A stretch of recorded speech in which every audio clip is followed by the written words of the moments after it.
Welcome to this tutorial. Today we're going to be looking at using the clone tools in Photoshop. So that involves using both what you'll find under the edit menu, the content aware fill, and also these tools here: spot healing brush, patch tool, content aware move tool, and also the clone stamp tool. So let's get started by looking at the content aware fill. So in order to start using the content aware fill, you need to first of all make a selection. You'll notice here it's by default grayed out. So in this particular image I'm going to zoom in by pressing Ctrl 1 or Command 1 on a Mac, and just going to remove some of these posts. So in order to do that, we first, as I said, need to make a selection. So I'm just going to make a simple marquee selection with the marquee select tool, and then go to edit, content aware fill. Now by default you can see it's popping up and it's choosing a sample area which is shaded here in green. So the color can be changed here if you wish so. So can the opacity. The sampling area can also be changed, so you can have it show the excluded area or the sampling area. And then you can have this to be either auto, rectangle, which is what it is at the moment, or you can customize it and use, in combination with this brush tool, you can define the area where you want it to take the pixels from. So for instance, if you only wanted to take the pixels from a particular area, for instance here,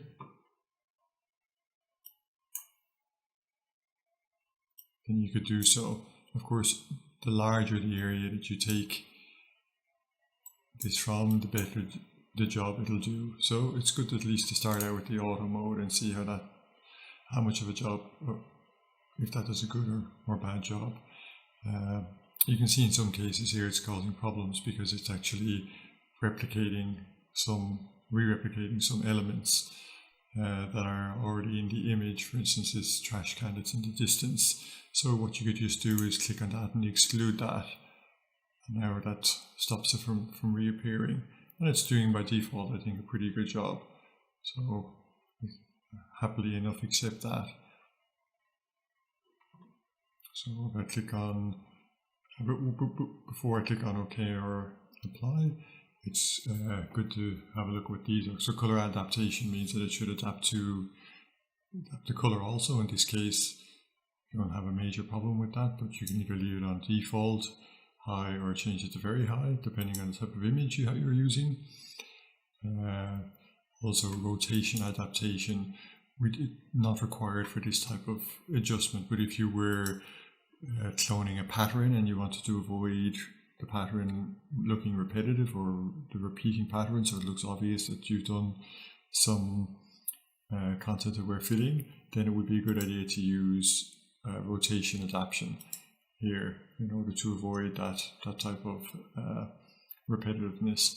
Scale will help when you're again doing patterns like brickwork or something like that, where the scale of the pattern is changing. You can see here in the little brief tutorial what happens when you click scale, so with the brickwork. And then mirror will help mirror the content aware fill. So if it's taking the pixels from one place, you want it to mirror it or just flip it horizontally, so it's mirrored. So if you're taking, for instance, detail from the side of someone's face for an eye or something, and you want to flip the detail from the other side, that would be a good example.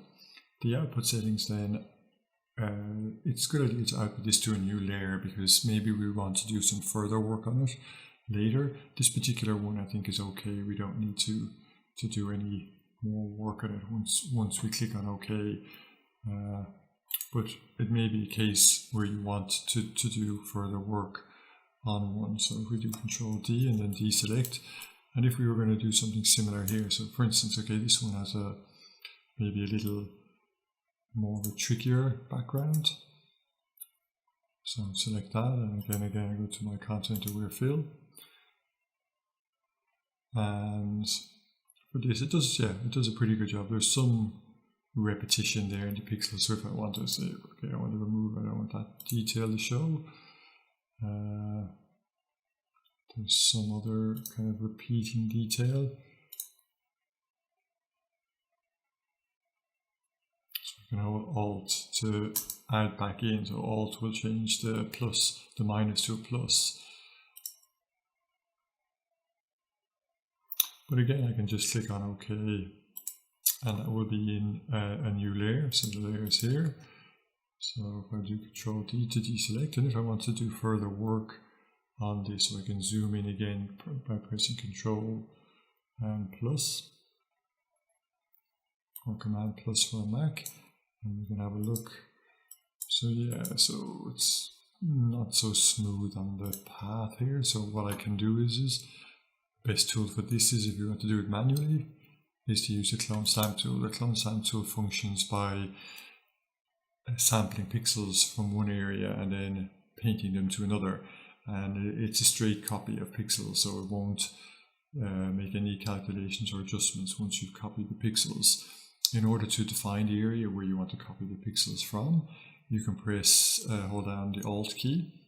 Holding down the Alt key turns your mouse pointer into this little crosshairs, so you need to click to where you're going to define the pixels or take the pixels from. You're defining that area. So if I was to click here, that means I'm taking the pixels from here, and now I'm going to copy them to here.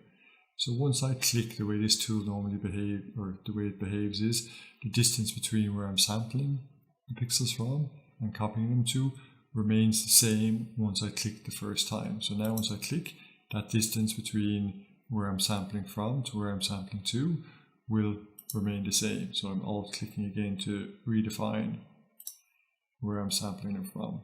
It's a little bit smoother on that side. And now for the other side.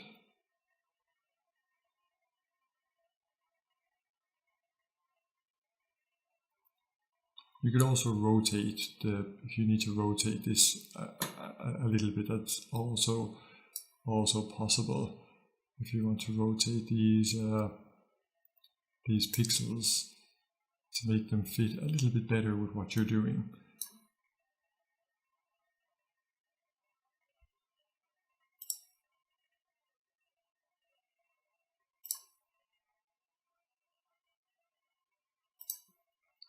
So it looks a little bit better now. So you notice I was sampling there, I was doing my cloning on the background layer. That obviously worked well because I was using the sample all layers. If you have sample current layer, and for instance I did an alt click to sample the pixels, and you find that you're getting nothing, it means that you're sampling, it's recommended to sample from a new layer or a blank layer, but you must remember to have either current or below or all layers selected in the tool, in the clone stamp tool options. Okay then, so other options for cloning out detail in the image. So for instance, if I look at the other details, maybe I want to remove some of these people from the image. So we can look at using our spot healing brush tool. So the spot healing brush tool functions in such a way that it will remove and recalculate the pixels from the area which you click. It will recalculate the pixels based on the surrounding pixels or a certain algorithm. So you have either the content aware algorithm, the texture algorithm, or the proximity match, which uses pixels within the proximity. Content aware is normally more accurate, but it may depend on the type of image or the type of adjustment you're trying to make. So if I use the healing brush tool, spot healing brush tool here, and heal with content aware, and click here, it removes it quite nicely. If I just undo that by pressing Control Z or Command Z on a Mac and use proximity match, and click, again you can see it does something pretty similar, because the content aware fill should be using pixels anyway in this case that come within the vicinity of it. And then if I do create texture, we'll get a slightly different effect, not one that's quite desirable, because it's creating a texture there which is, in this case, is not going to look so good. So we can use content aware and remove that nicely. And of course you may want to further touch that up using the more manual clone stamp tool, just again to avoid those types of repeating pixels, so it doesn't look obvious that there's been some cloning or healing done to that area. So then if we look at our next tool, the healing brush tool. So the healing brush tool is kind of like a mixture of the spot healing brush tool and the clone stamp tool. So it requires you to select the area where you're going to copy the pixels from. So if I want to take pixels from one area, so if we come over here, and say for instance I want to remove this post here, I would first alt click where I want to take the pixels from. So I want to take the pixels from here, click once, and now I can copy the pixels to here. Now once I click, again it's similar to the clone stamp tool, that the vicinity between where I'm copying the pixels from to where I'm copying the pixels to will remain the same once I click. And I can draw that up. And then once I release the mouse button, it will do a calculation. It will recalculate the pixels based on the area around. So it'll attempt to blend it better. In this case, I've removed the bottom of this tree. It doesn't look so good. So I'm just going to alt click here and add it in from this area. And that looks fine now.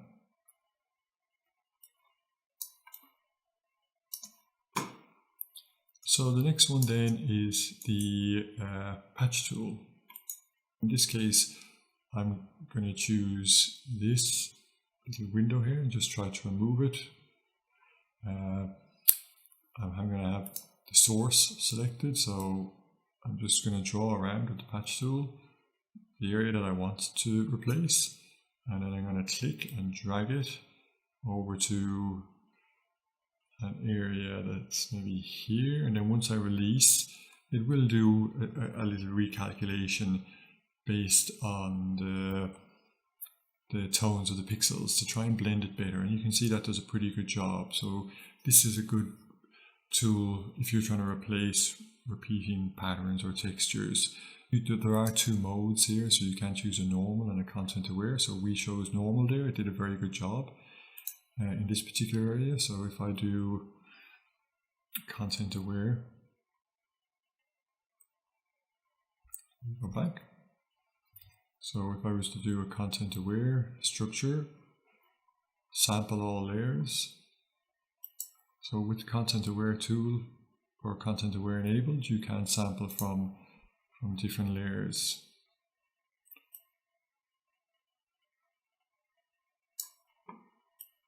And again, move it here. Control D. Okay, for me, it actually hasn't done a better job. It has actually done a worse job. But the advantage here is that we now have access to the pixels from a different layer, and of course you can play around with these adjustments. This will only come into effect if you go ahead and do it again. So if I do Control Z and undo it, and I do it again after changing those settings, again I'm going to just get a tight selection of this window, and then with content aware and the color slightly changed, and move it down here. And again, yeah, it's not doing such a good job in this case. So in this case, I think the actual our normal selection made a much more accurate copy of pixels. But of course, as I said, the drawback of that is that you cannot have the pixels on a separate layer, but you may not need to or want to. So that was the different healing brush tools. The next one we want to look at then is the content aware move tool. So this allows you to move an object within an image, and have it then blended in with the background of where you copy it to. So it should replace the pixels of where you've taken the object from and then copy them to where you're wherever you're going to place them. So for instance, if we take a very simple example, so we're going to sample all layers so we can create a blank layer to work on. And we're going to take this boat here with its occupant and just make a quick drawing around that. And then once you have your selection made, you can drag it. So if we want to perhaps, maybe we just want to move it here and line it up, and then I drop it. And then once you're happy, of course, you can resize it, rescale it if you wish to. So if you wanted to, you could make it smaller or slightly bigger. That's a possibility. So you can make it maybe slightly bigger. And then once you hit the little tick here at the top, it will do a little recalculation and then also replace the pixels. So it should blend it in. It's blended it in fairly well with the background here, but the replacement of the pixels has not gone so well. So this may be something then that we want to kind of look at. So you may want to then go ahead and start using the healing brush tool, the spot healing brush tool, or even the clone stamp tool to try and kind of make this look a little bit better based on where the object has been copied to. And you can just see a few clicks there and it already looks a lot nicer, but of course may require more work. Okay, so that was the tools I wanted to look at. So we had the spot healing brush tool, patchwork tool, content aware tool, the clone stamp tool, and then we also had our content aware fill tool. Okay, thank you for watching.